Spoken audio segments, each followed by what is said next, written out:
Hi mga kalangga, for today's video magluluto tayo ng alupi.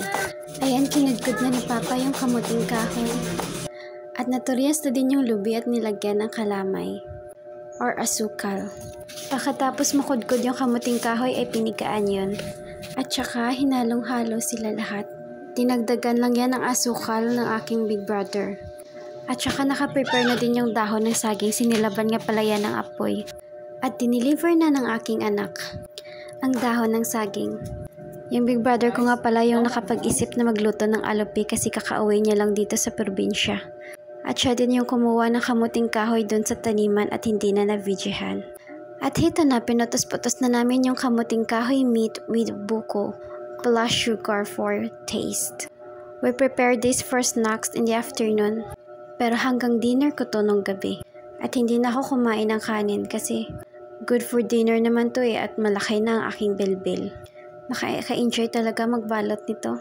Pag dito sa probinsya, pag may tanim ka ay may kakainin ka talaga. Sipag at tiyaga lang ang puhunan.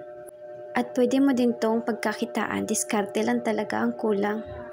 Kaya sa mga bata dyan, galaw-galaw din pag may time.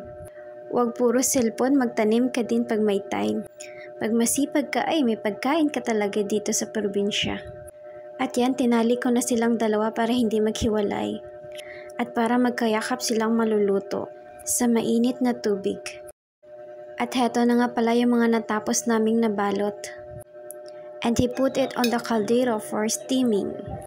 And well, okay naman siya, masarap naman siya.